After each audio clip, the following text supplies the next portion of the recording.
So this Okay. call, we're gonna talk about it's a log cabin, right? Yeah. Yeah. Okay. Actually, if you want, I can send you the link so you can look at it while we chop it up. Okay. Because when most people think log cabin, they think like Little House on the Prairie log cabin. I'm thinking like jumbo size Lincoln logs, man. Like I don't know what to think about Um, a log yeah, cabin. that's fair. Okay. Yeah, I'll send it to you on Facebook. So yeah, so I'm actually from Tennessee, and so I'm from Middle Tennessee, outside of Nashville, and so I'd been to the Smoky Mountains before. Um, do you mean to start going why I bought it? I don't know how these things work. I'm sorry, I'm super No, new. I mean, yeah, we just start now. Yeah, I don't do like a crazy intro or anything. We just start talking. Oh, sweet. Okay. Yeah. So we lived in Tennessee, and I'd been to Gatlinburg. I'd heard of it, and I thought it was cool. I never thought about buying there, but I thought it was cool. And then I was 2018. My wife and I were renting out cars on Turo because I was like, right, I was the one that talked Brian into it. And so, because I don't know if you remember Chief Jones. Yes, I do. He had like 8 turos or something, right? Yeah. So He had a bunch. He had a bunch. yeah, so he got me doing it. And so, because I had paid off my car, and then I was like, I don't want this anymore. I sold it and I bought a Jeep, but I didn't want the car payment. So I was like, how can I do this? And Chief Jones was like, oh man, you should put that on Turo. I was like, oh, okay, I'll give it a shot. And so I did. And so like renting it out for like, I think it was like 15 days, covered gas and the payment every month. So I would just list it, and then a half month would cover all the expenses for it and taxes, or not taxes, insurance. Mhm. And so it was paying for the vehicle that I wanted. Well, we go to Gatlinburg with her family and get a nice like 2-story, 3-story cabin, and Christy and I just loved it. And I'm like, man, this is cool. I'd love to retire in one of these. And her parents are a little older, and they're like, oh yeah, this will be nice. And I was like, man, I was like, I wonder if we could get somebody like we have with the Jeep, right? We wanted the Jeep, we bought it, we get somebody else to pay for it. How can we buy this cabin, get somebody else to pay for it, and then when we go to retire, we just move into it and we own it free and clear. And then my retirement from the military will cover whatever property taxes and whatnot. And I sat on it for like, I don't know, a few months. And then that on in 2019, like February timeframe, I was always watching the Bigger Pockets videos, Mhm. and Avery Carl, I don't know if you've heard of her. She came on and she was talking about how to get a 6-figure income on short-term rentals in the Smokies. I was like, oh wow, that's odd. We were just there a couple months ago. And so I watched her video, and it was exactly what I needed at that time, because it had all the automation of how to do everything. She was doing exactly what I wanted to do, just in a way more advanced level. And Okay. so she goes, at the end of it, she plugged like, hey, here's my website, and if you want to contact me, get on my calendar. I was like, oh my God, that's great. And so, but Christy and I had like $25,000 in like unanswered for debt. And so stuff that you could be like, hey, you spent 25K, what'd you buy? And you like look around, you're like, probably food, probably movies, like stuff like that. And so I was like, well, if we do this, if we can't manage our money now, if we're going to make all this money on the rental income, we're not going to be able to manage that either. And it'll just put us in a world of hurt. So it's like, well, let's just get everything under control, pay everything off, and then we'll move on. So we did. From January 1st of 2019, we spent the whole year just tracking every dollar, paying off debt, paying off cars. And like February of last year, 2020, we had everything paid off. We paid off probably about $40,000 worth of debt, because we had incurred some along the way for like college and stuff like that. But we got everything paid off, all cars, everything paid off, and had saved up enough money to go put a bit of a down payment on one of these cabins. And then Yeah. I called Avery. I went on her website and set up an appointment with her, called her, told her exactly what I wanted to do. I was like, hey, I live in Hawaii. I can't go and check this place out, but this was before COVID, so I really didn't have like a lot of like, I didn't know that was going to happen. But I told her, I was Mhm. like, I'd prefer not to go see it just because that's an expensive ticket and I just don't want to Yeah. spend that kind of money. And so she was like, yeah, these are all the things you need to do. I'll get you added on a list. They took my criteria for what I wanted, anything bigger than 2 bed, 2 bath, um, and a preferably newer. And so for like 6 months, she sent me all kinds of stuff. And me and my partner, a guy from my boat, um, he he was a new Korean listed, so he had that 100K bonus just kind of hanging out. And Mhm. I play League of Legends was with him, and so we were talking one day about the cabin stuff, and he was like, "Hey man, whatever you want to do, I'll invest with you. Doesn't matter what it is. Whatever you want to invest in, I will invest with you." I was like, Oh, "Oh, okay." I was okay. like, "Well, yeah." I was like, "Okay, we're just playing games online." So I was like, "Well, there's this cabin thing I want to do," and he was like, "Dude, sounds great. Send me some. We'll talk it out. We'll work everything out." I was like, "Okay, Hmm. yeah, sounds great, man." So we did for like from February whenever I talked to Avery and to like I think we closed on our place in August. We were just searching for properties. I would build an Excel spreadsheet. I'd put 4 properties in there. I had a pros and cons list of each property. I had purchase price, estimated down payment, estimated upgrade pricing, um, cash I would need out the door, like how much money. Okay. And then I would send that to him and I'd be like, hey man, what do you think?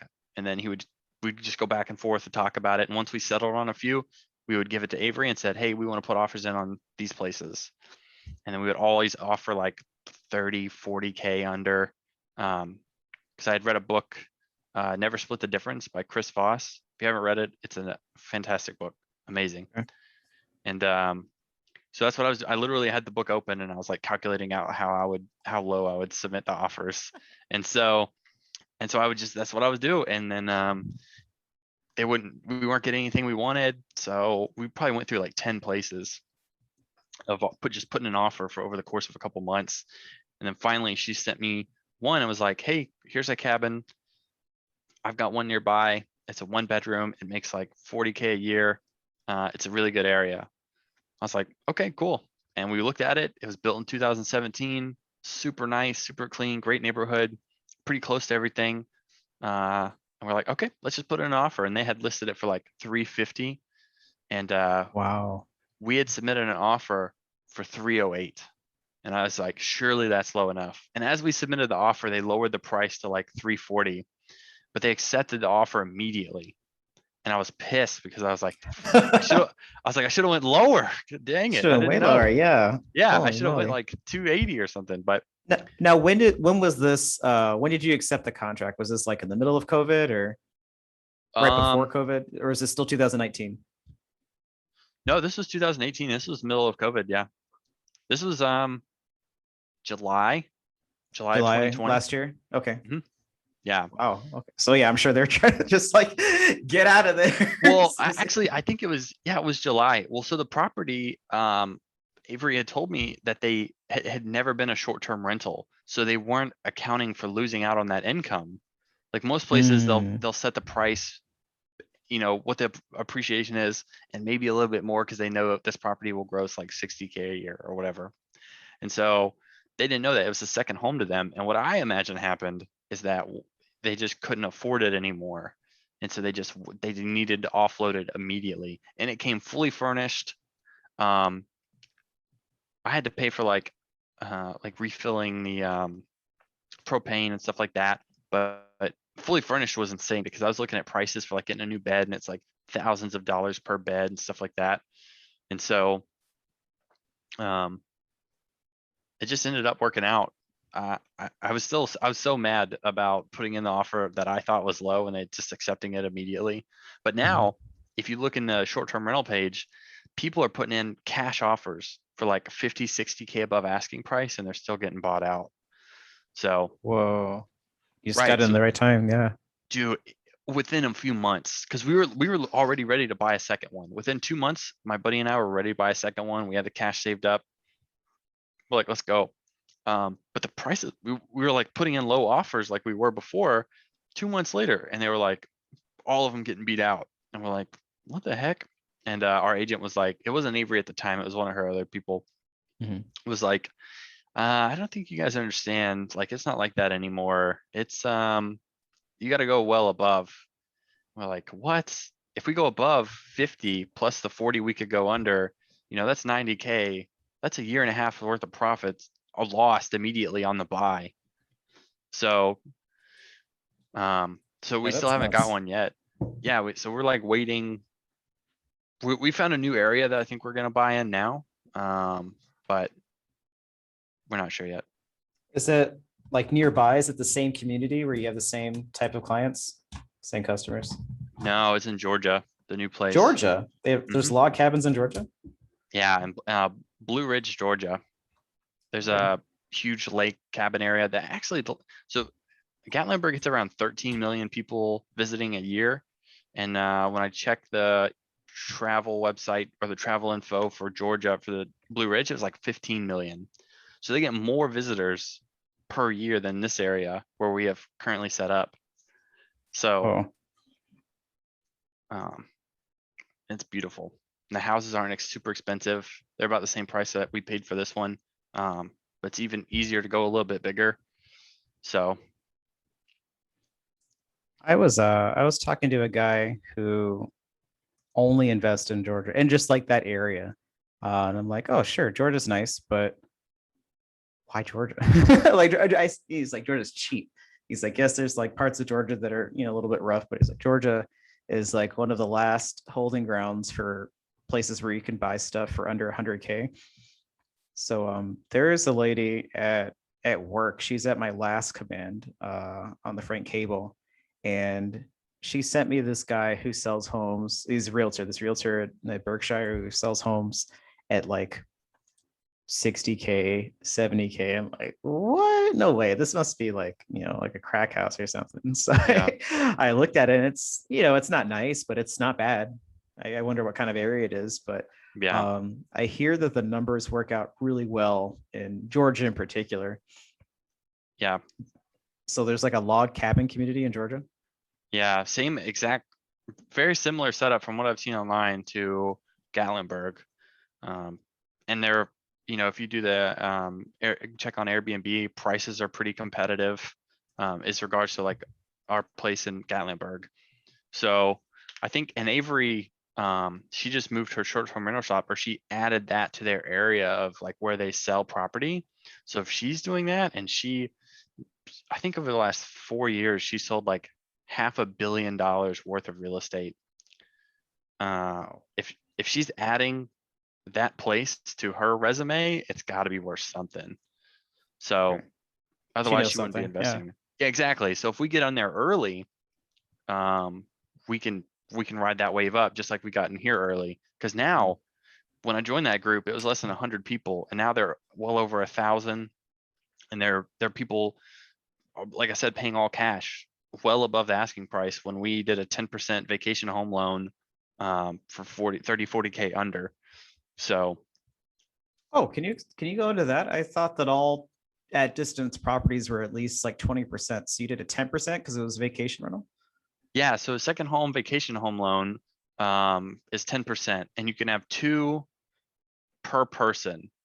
So like me and my buddy are gonna do two a piece, and that'll be our like five. That's like our 5-year plan is to get scaled up to 4 total between the two of us. Um, and you can even use the same lender, and it can even be really kind of close to each other. Mhm. If it's within a certain, I don't know what the mileage is, but you can submit like a letter or something that just says, hey, I bought a house in this area, but I really like this other house on the other side of town. I know it's close. I don't intend on living in either one because that's like one of the rules, Mhm. I believe. And you can submit there.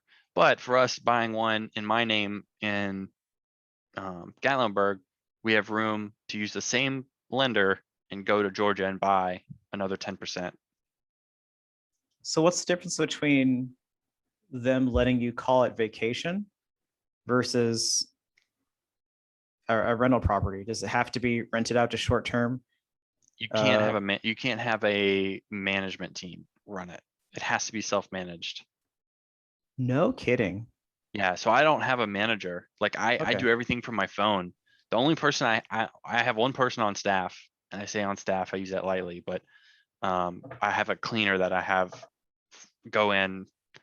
We all have it. We have it.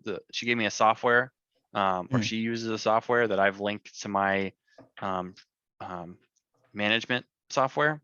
And so it just all is automated. It all updates. I get a booking on Airbnb. It blocks the days off on my management app, my software tool, and then it immediately kicks a message over to her app that says, "Hey, there's a departure day on the 1st at my checkout time's 11, so there's a check-in at 4, so you guys have to be there during this time." And then it's all Oh, automated. I get an email every time it happens. Every time somebody books a cabin, I get like 6 emails. okay.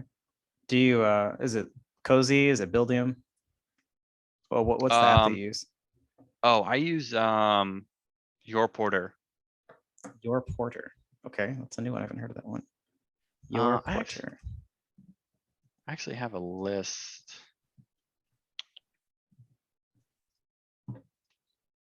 Yeah, so I use Your Porter for the management of my Airbnb.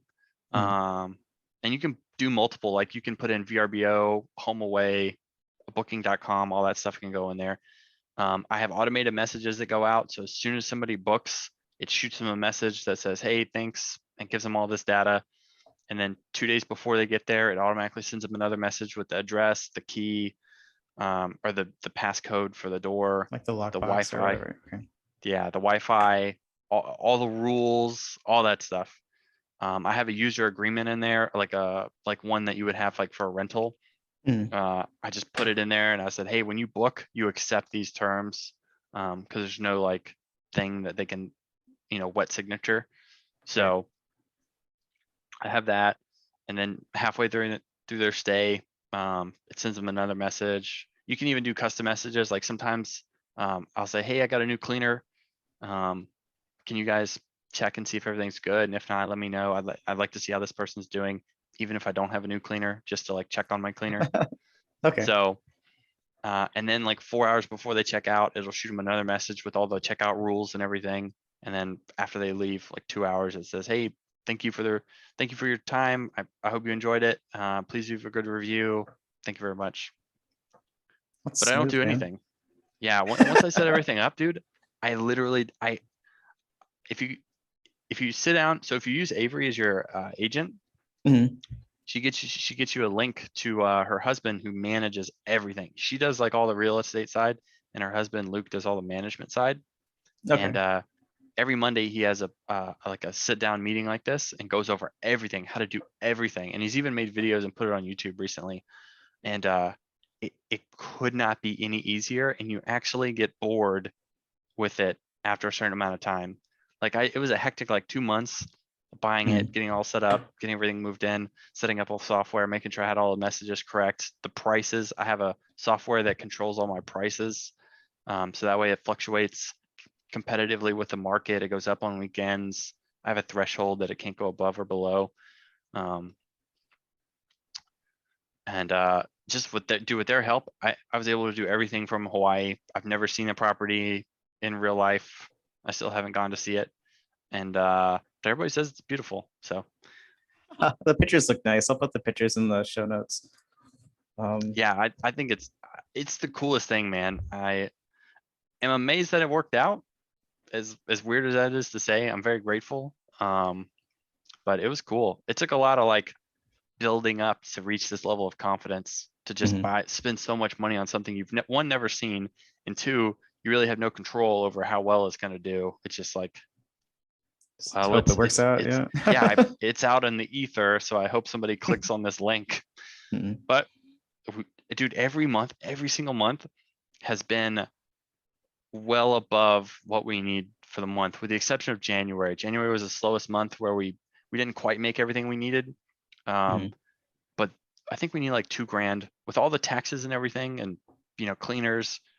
It fluctuates based on the number of times the cleaners have to go, um, and number of bookings change the taxes and all that stuff. And I actually sent all my stuff off to a CPA last week to see Okay. what it's going to be. Mm. But based on that, I need about 2 grand a month two to 2,800 a month, depending on how many cleaners, how many times they go. And Mhm. so, but I mean, this month alone, we'll crack $6,000 in gross profit. So from doing nothing. So That's awesome.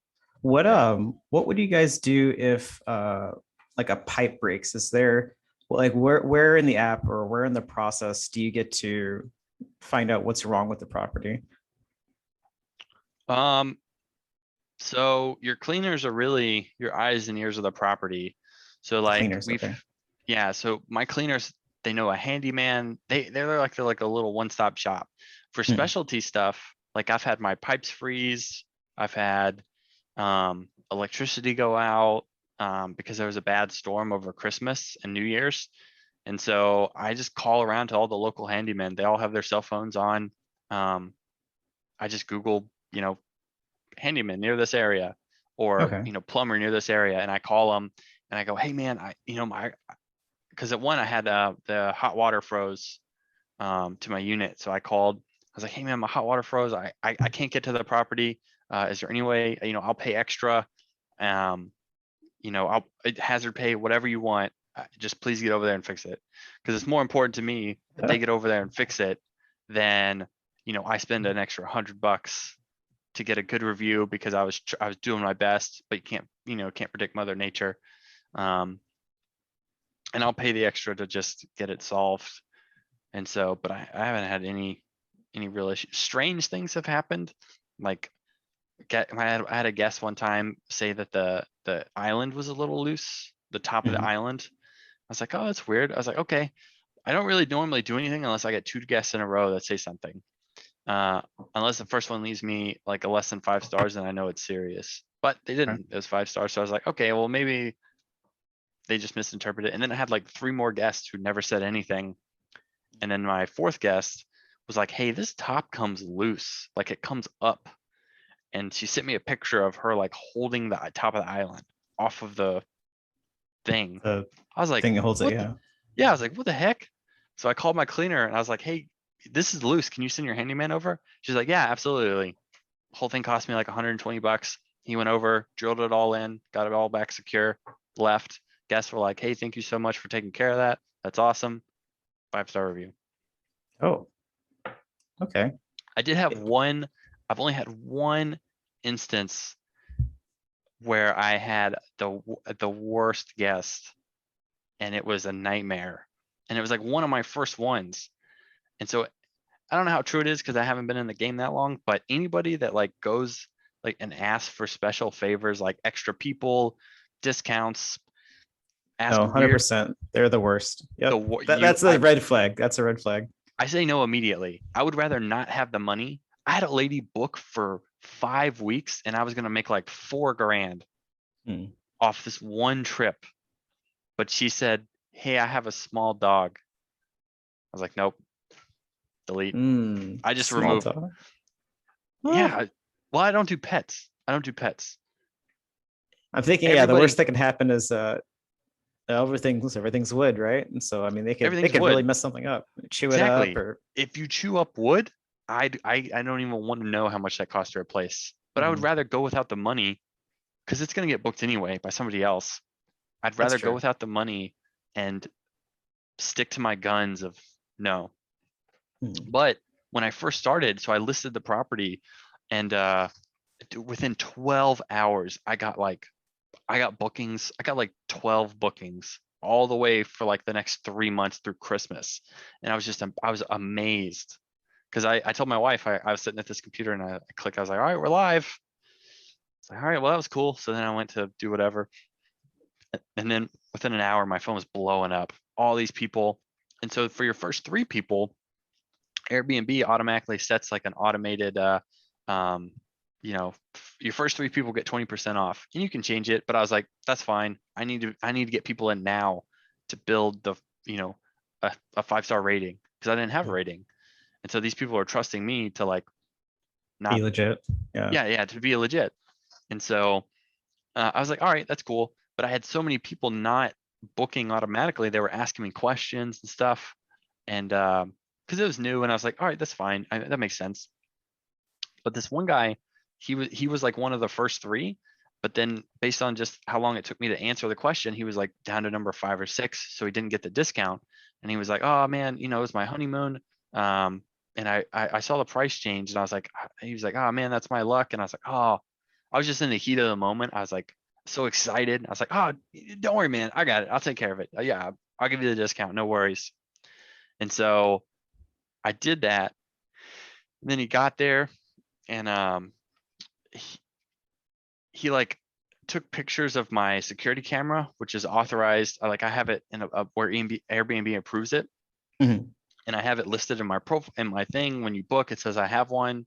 It's all legit. This guy was like taking videos and calling Airbnb behind my, like didn't tell me, and said I had unauthorized audio, video surveillance systems and like all kinds of stuff. Said all this stuff was broken in the house that I didn't know about. And the next guest was like, I asked them about it and they said no. My cleaner said no. And then my cleaners showed up an hour early, so my checkout's 11. They showed up at 10, and this is the height of the pandemic when people were losing their jobs and everything. So he shows up, the cleaner shows up, and I guess the guy was outside when they saw him, and This is at the end of his stay. yeah, last Okay, day. okay. So his last hour, always packing up and stuff. And so my cleaners are like, oh hey, oh sorry, I thought checkout was at 10. I've got another cabin down the way. I'll come back. That's what they told me. I Mhm. believe them 100%. What the guy said, and he had his kid with him because that's pretty popular in Tennessee. You take your kids, Hmm. 'cause they were out of school at the time, and the guy calls Airbnb and says that my cleaner showed up, cussed him out in front of his kid, was yelling at him, you know, just cursing up a storm, yelling at him, telling him to What? get out, telling him he wasn't allowed to be there, all this stuff. And Airbnb calls me. So Hmm. this guy, they call me and they're like, dude, what the heck's going on? And I was like, I hold on, let me call my cleaners, let me figure this out. And they're like, all right, cool. Well, while I was doing that, the guy wanted a refund for basically the whole trip. Oh my And God. and I was like, you know, it was like hundreds of dollars for me. For early on, that was a lot. And I Mhm. mean, it still is, but at the time, I was like, what the heck? I need this.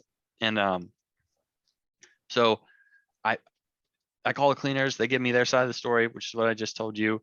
And they oh man,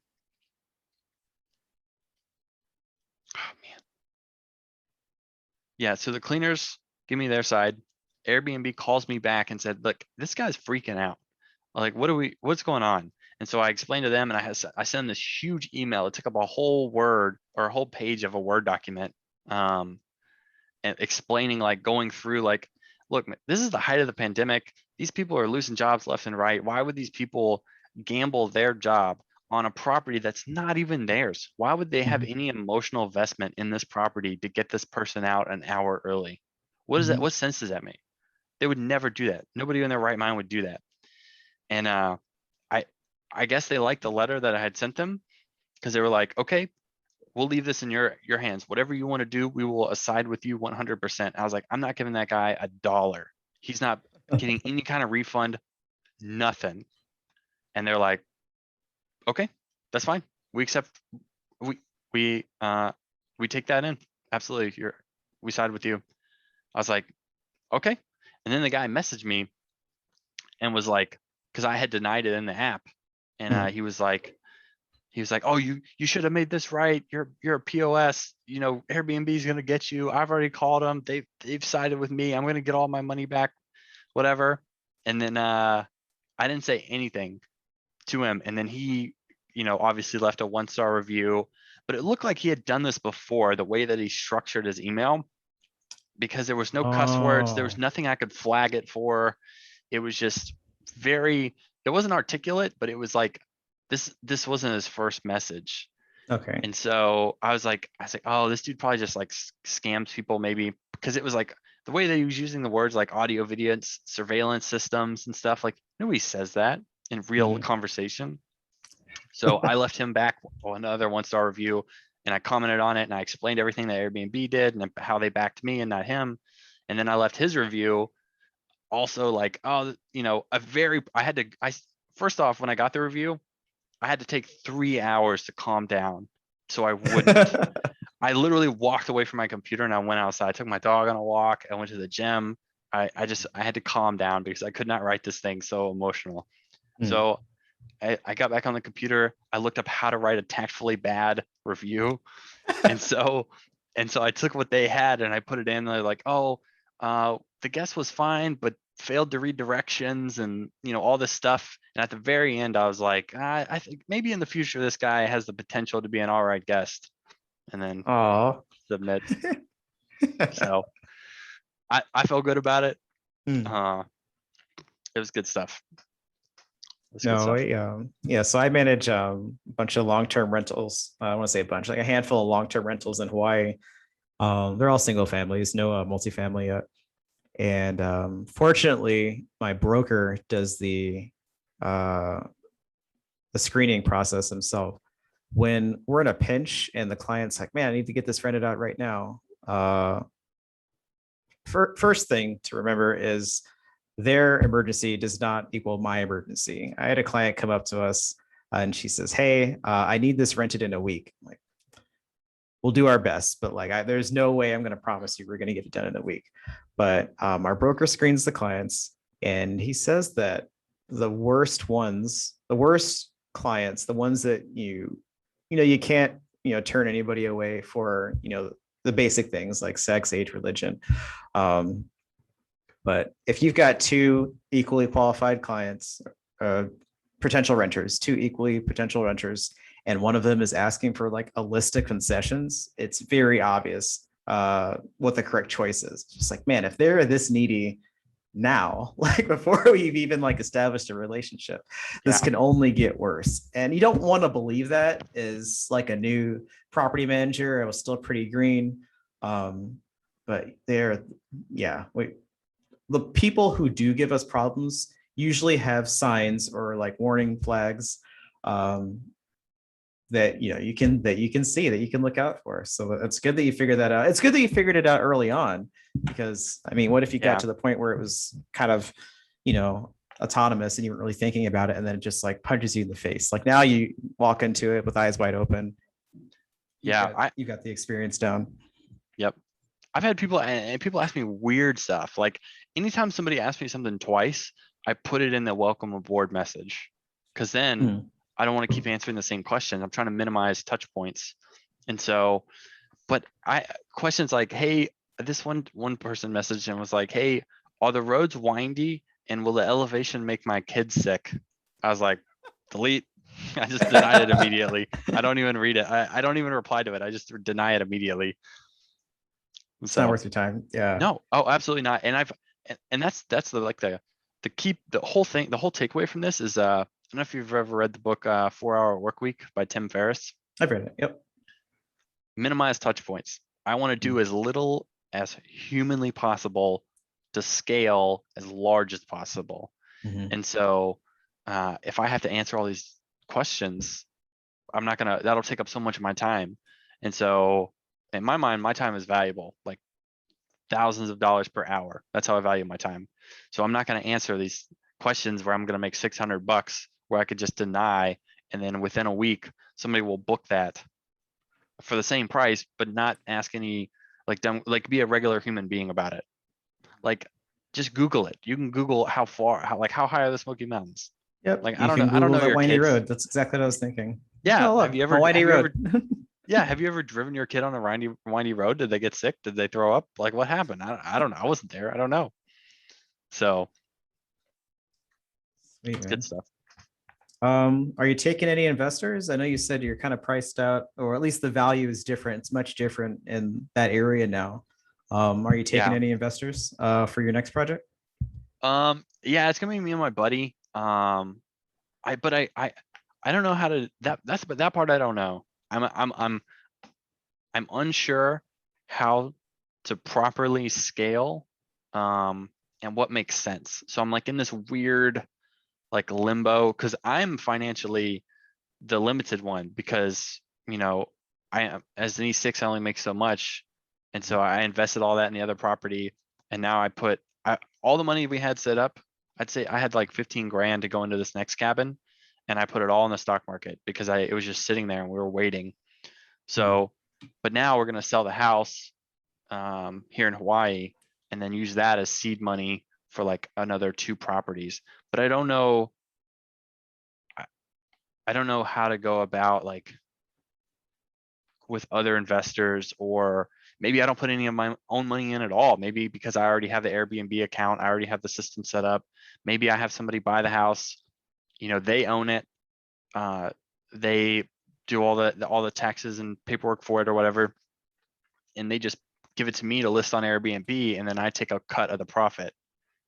Maybe. I don't know. I don't know Okay. how that works. I don't know what the proper way is to scale. Because nobody else I know who does it. So it's like hard to talk about it. So I don't know. I'm unsure of what to do. What about what's her name? Avery? Mhm. Is Avery, she seems pretty big. I'm on her webpage. Her webpage is really nice. Is she someone you could just talk to and say, like, hey, like this is the problem I'm having? Oh yeah, absolutely. Call Avery, yeah. Yeah. So and that is an option. Mm. Um, I just haven't been that proactive in doing it. Okay. So Not to toot my own horn, but I guess a little shameless self-promotion is you could invest in syndication. yeah, If you I've, just I've thought have about that capital too. that needs to go somewhere and you want someone else to manage the property. I have a call with a guy later this week. He's a CCIM. It's a designation for real estate agents that lets people know that they know what they're doing when it comes to commercial real estate. And he's at the point where he's just LPing. He's like, yep, I've done syndications. I've been a GP, been active. Um, he's like, that's like a different phase of my life. Now I just take my money and then I put it into, he's the LP, he's the LP investor. And just whatever syndication makes sense. And he only invests in like this certain part of the country, Georgia, Florida, I think sometimes. Um, but yeah, he's super big on Georgia. So yeah, just a thought. I've thought about it. I just don't know how it works in regard. I don't know much how it works is like you put in the money and then what happens? I don't know. So a quick elementary version of it is you put your money into the syndication, and the syndication has a business plan with what they're going to do with the property. Let's say, for example, their business plan is value add. They're going to take a C class property, they're going to put however much money into it, and they're going to turn it into a B class property. And by doing that, you increase the equity of the property, which means that you could sell it at a higher price than you bought it, or you can refinance it, take the money out, and give it back to your investors. And so let's say the business plan is to just sell it. So you're going to buy it, renovate it, sell it 3 to 5 years. You can structure or the GP LP structure, the syndication can be structured so that the LPs get, I don't know, 12, 15%, whatever you guys agree to. And that's it. And it's like totally guaranteed. Or I've seen it structured, and I think this is what we're going to do with our syndication for all of our properties, is you have your set amount. It's a little bit lower, let's say like 10%, but the upside potential, you have upside, you have exposure to the upside. So yes, you're going to get your 8%. It's a guaranteed rate, guaranteed as much as any investment, right? So it's a set rate. But when we sell the property, the proceeds from that also get distributed to the LP investors that participate in that different class of structure. That's the difference between like A class and B class LP structures, where your return is set at 8%. But if you sell the property and we made a bunch of money on it, maybe now you're at like a 30% once the deal is all finished out. So if I invested 30 grand in 5 years, I would walk away with 40 grand. Totally possible. When we try to do quarterly distributions, I know some people do monthly, but people get really antsy if for some reason you can't meet that monthly distribution. Like Cardone Capital got raked through the mud. Do you know that guy, the Grant Cardone guy? Raked Yeah. through the mud online because he missed a payment. He missed a payment like around COVID time because he was doing monthly distributions. So as an LP, I would probably prefer monthly distributions, but as a GP, I'd feel a lot more comfortable with quarterly distributions. Yeah. Well, so my only quarrel with that is that we invested between me and my buddy 52K for cash out the door. And then Mhm. last year we were at 30, what is it? We're at 20, oh yeah. So last year, within 3 months, we were at 25% ROI. Mhm. And then this year, as of last month, February, we're at 4%. So we're already at 30% ROI. So we'll make all 52K back in like 15 months or so. And then it just seems like it can scale a lot higher in a 5 years. Mhm. We could have the whole cabin paid off in that amount of time, based on like how much we're gonna make. And it just seems, I don't know if that's the right way to look at it, but that just seems to make more No, sense with what it I'm definitely doing. it makes more sense because it's making more money, but it's also short-term rentals. And I'm not knocking you down. It's Oh just a yeah, different style. Where if you believe as an investor that a short-term rental is a sure bet, then that's what you should invest in. Like me personally, I'm a lot more conservative. There's very few instances that would convince me to do short-term rentals. yeah, Maybe a deal like you guys got for sure, but you said that that deal's gone now. yeah, You can't get anything for that price. So yeah, if I had something like yours, then I would consider it. But um, for me, I underwrite conservatively when I do my numbers on my properties. I buy conservatively when I buy my own properties. I'm very much like a don't lose money person versus a high return person. oh yeah, yeah, Um, so yeah, it's just different investment styles. I definitely um, like what you're doing. I think you should run with that. But yeah, if you've got a bunch of excess capital and you're looking for a stable place to put it, I'd say long-term rentals is a good way to go. Either your own yeah, personal ones or LPing in some, or even GPing if you want to do that. yeah. I think eventually that's what I'll do. The only reason I'm doing short term, because I like what you do with the Mhm. syndication, because it seems like there's a lot less touch points than even what I have, and I don't have a lot. But if there's issues, I'm responsible for that property. Whereas if I put it with somewhere like with you guys, I'm just investing. Just Just fix it. investing. Yeah, just fix it and then let me know whenever I'm getting paid, which Yep. that is what I want to scale to. Mhm. But for this first part, I think for like 8 years, I'm just gonna grind it out and just make as much money as humanly possible off these rentals in 8 years and then sell off. Ideally, I would bundle it all into like one thing and sell off that thing. Like you have like the property, like the whole business. If I could get it as Mhm. a business and sell, if we have 4 cabins and we can, they're all paid off, and then we just take those 4 cabins, package it together with the softwares and how to do everything, and I'll do training with the person who buys it, and I sell it all as a package. That would be most ideal for me. I don't know if that's possible. I No, it assume it is. is. That'd be like a portfolio sale. So I interviewed a guy a while back. He's a realtor in Japan, and his strategy is to purchase these tiny Japanese houses, these apartments, um, like 40, 50 grand, and they'll rent out for like 700, 800 bucks a month Oh, that's nice. to foreign students, just people visiting Japan for school or whatever. And so he's at like 50, 40 or 50 of these properties. And he gets in contact with a hedge fund manager. And the hedge fund manager is like, that's really exciting. Like, how many do you have? And he's like, oh, I've got, like 40 or 50. And they're like, okay, come back to us when you have 100 and we'll take a look at them. And so that's his goal now. It's like, all right, cool. So I'm going to get to 100 properties, and a hedge fund is just going to buy the whole portfolio. They might not care what you're doing to manage them, like your automated Yeah, system. That might not yeah, be in their scope. But um, a lot of hedge funds, even now, like BlackRock, they are purchasing single family homes because the returns are exponentially greater than even multifamily, just because of how quickly things are appreciating in price. And so, yeah, if you had um, I think even one, obviously, like that's if you were going to get out now, you're not. But like if you were going to get out now, obviously you would make a bunch of money just selling the property.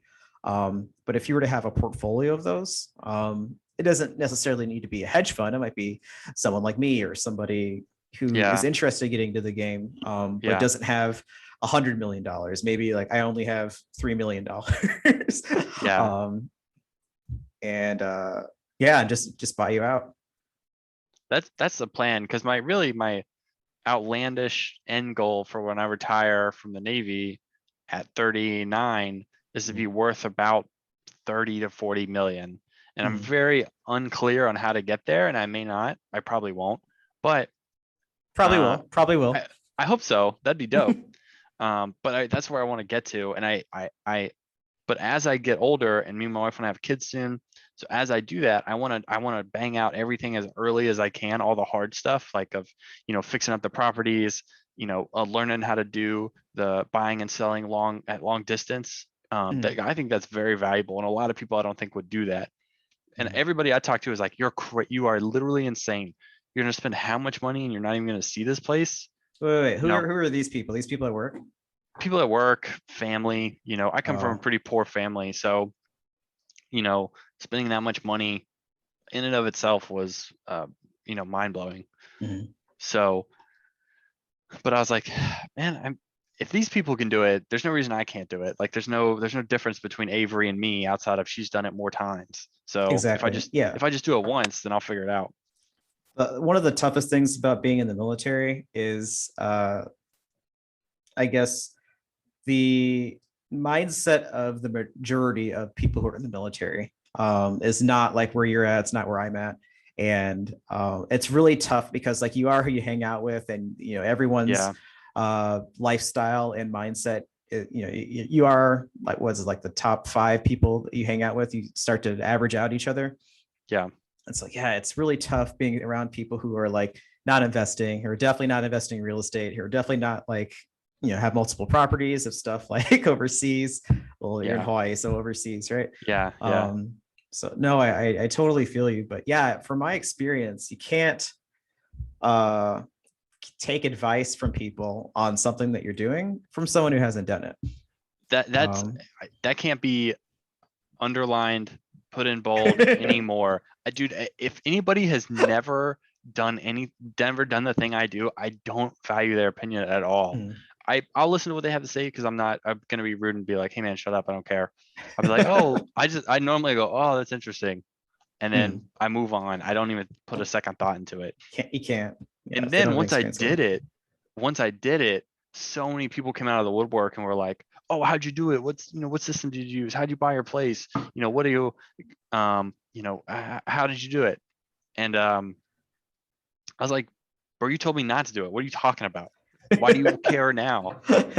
And so it's just crazy how it worked out. But I'm super excited. I'm glad I did it, especially talking with you and Brian and all those guys about like how to get into it.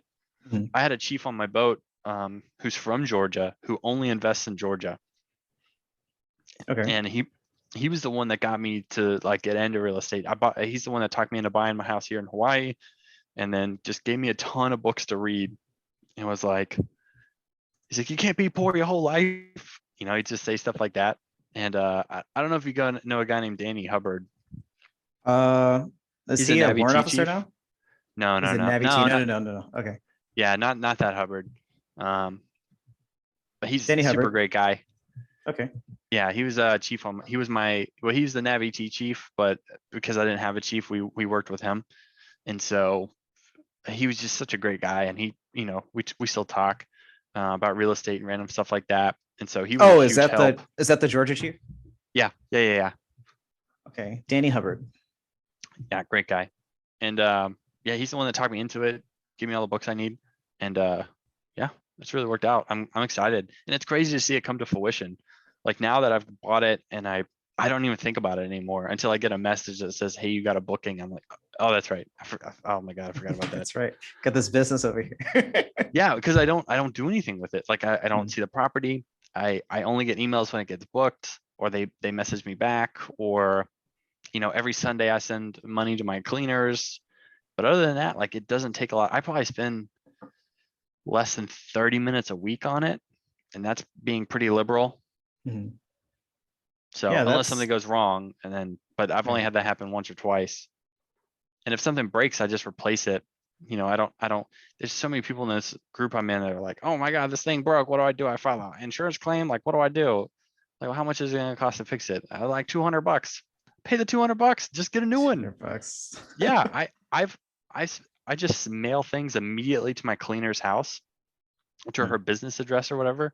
And I just go, hey, next time you go clean, can you just replace this? My cleaners walked in and one of my overhead lights on my kitchen table was ripped out of the ceiling. Not ripped, I'm sorry, not ripped out, but the piece broke off. The ceiling hinge was fine, but the part of the lamp broke and it was Okay. just sitting on my table. So I was like, that's weird. All right, well, I'm not going to Airbnb about that. I'll just buy another one. It was like $160. I was like, send it. I was like, hey, next trip, just install it. Cost me $25 for them to install it. I was like, all right, cool, thanks.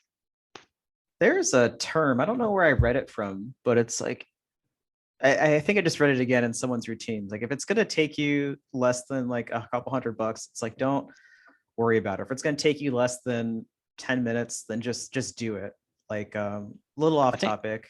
Oh, good. no, I think that's from the either the 4 Hour Work Week or Bigger Pockets. Not Bigger Pockets. Rich Dad Poor Dad. One Rich of the Dad two. Poor Dad. Maybe that's what it But I is. think it might be 4 Hour Work Week. Okay. I have 'Cause a it takes client less. who's okay. No. Sorry. Go ahead. No. So I have a client who she calls me and her and her ex bought a house together. They broke up. Um, but her husband or ex-husband never took her off the mortgage, took her off the deed, took her off title, but I didn't take her off the mortgage. And so she's like, man, like this guy won't take me off. And, I told him to, I told him I need this paperwork and blah, blah, blah. And he won't do it because he's an idiot. Like, just do it. Like your name's on there. Like you've got access to it. Just take your name off. She's like, but that's not my job. It's like he got the house in the divorce. And so she just gave him the whole thing. She's like, oh, it's not my job. Like he's an adult. Like he should do it. I was like, how long would it take you to call the person? She knew exactly like what to do. It's like, how long would it take you to do it? She's like 10 minutes. I was like, you should probably go do it then, huh? She goes, yeah, you're right. And then, I'm sure 10, 15 minutes later, it's done. So yeah, Yeah. no, I applaud you and just when something's wrong, just take care of it and don't worry about it. That's what we do for our long-term clients in Hawaii. Hmm. We keep a reserve. It's like $500 and they sign a thing and they're all cool with it. Otherwise they wouldn't sign it. But basically if it costs less than $500, like I don't need to know about it. Just take care of it and then let me know just send me an email. Yeah. But yeah, none of those clients are making as much money as you are with your short-term rentals. Well, that's why I wanted to do the short terms, was just to blast this 8 years and just make as much as I can. So that way, when it's time, I can invest it somewhere wisely and then just watch it grow with, less touch points than I have now. Because while I'm young, I don't mind answering questions. I don't mind doing the thing, but I know when I get closer to 40, because I turned 29 this year. So when I go to retire and I'm, near 40, I'm not going to want to do the same things that I would do now. I'm not going to want to keep this work tempo. I'll have kids by then. I want to slow down. But if I get it all out of the way now, then I can relax later. Right on the fruits of your efforts. Exactly. I was thinking about buying a place in Waikiki instead of Waikele. When I move back, I've got my condo already, so we're gonna move into that until we figure out what we're gonna do. She's in Japan, like we have to wait for her visa stuff to get cleared up, and so once we get all settled in, we were gonna buy a place in Waikele because it's like a good medium of west side of Oahu appreciation, but like not as much as the drive. All of my peer group and social stuff is in Honolulu. Once you're in West Side, Eva Beach, Kapolei, it's nice. I mean, if you're staying in Kapolei, but like I don't want to have to drive to Kapolei at like 9:30 Yeah. at night in traffic after being at church or something. So Yeah. Waikele is not too bad. But Well, I live in Kunia, so I'm one exit up. how's that? Coming from Honolulu, how is it? 12 miles. It's not far. It's Okay. not with no traffic. I can get to work in 15 minutes. Mhm. With traffic, maybe 35. But with Okay. COVID, hasn't been a lot of traffic. That's nice. The short-term rental thing. So, there's a law that got passed in Honolulu or in Hawaii where Hmm. you can't Airbnb outside of like a little district in Waikiki, not even all of Yeah, like Waikiki. right there on the Alawai. It's no, that's all banned. It's basically from the water to Kuhio, like anything north of Kuhio is not authorized. I think there's some spots in like the North Shore, maybe in Kailua. I forgot. I've got it on my Instagram, like a little pink chart of what's going on. But it's both good and bad. It's obviously bad for owners, but it's good for renters because what was happening is like people like me. I didn't do this, but I probably would have. Is you get this place and you're like, man, I could rent this out for $1,300 a month, or I could rent it for $100 a day. And if I rent it out for half of the month, I'm already better than if I put a long-term renter in it. And so that's Yeah. what people are doing. And then people who are at that price range of $1,300 a month to rent literally had nowhere to live. Like they can't buy clearly, and then they couldn't even rent because everything was up for Airbnb. And so it was a problem, and it's probably for the best that that happened. But it's still Waikiki, and Waikiki is starting to come back to life at post COVID. And a study that I read, I think it was in Globe Street, was that budget hotels or economy hotels have recovered, not pre-COVID levels, but have recovered the fastest amongst all hospitality sectors, except for like senior living. And so if you're looking to scale, if you want something that's a little more resilient, because people don't notice because it hasn't been this bad before, but there's a pathogen that gets out every 5-10 years, swine flu, Ebola. Yeah. It happens all the time. It's never this bad, but it happens all the time. And it's probably going to happen again. Hopefully later rather than sooner, hopefully never. But if you want something that's pandemic resilient, economy hotels, people are just looking to get away from where they're at. Obviously, that. But on the lower end of the spectrum, Yeah. with the exception of the Hamptons. So like the Hamptons were like booked out during the whole COVID thing. So I think you're actually onto something. Is your place considered a high-end rental? Is it like kind of okay? Nope. But basically, what the article was saying that short-term rentals that are not hotels, that are on the lower side, they're either on the cheaper side or that are on like the extreme high end, up where people who can afford those things are generally do much better than everyone else during Yeah. COVID. Just a thought. Well, so mine rented out all the time, and all the messages I got were like, "Hey, I need to get away. COVID, we've been in for so long." Mhm. And it was a lot of people in the state because by then you couldn't cross state borders. It was like frowned upon or whatever. Mhm. I don't know if it was illegal or not, but they were saying you shouldn't cross borders. So I had people in Tennessee on like one end on West Tennessee saying, "Hey, we just want to get out of the house. We'll be there." And because mine is like a house, it's a house on like a Mhm. half acre of land or a quarter acre, whatever it is. Lots of space. Wow.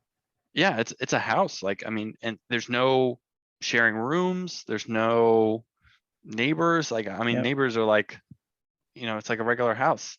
So you're there by yourself, and then you're just kind of limited to what's open, but there's a Walmart nearby. It's a vacation town. So all the stuff was open with, I didn't have anybody message me and have any issues going anywhere for anything.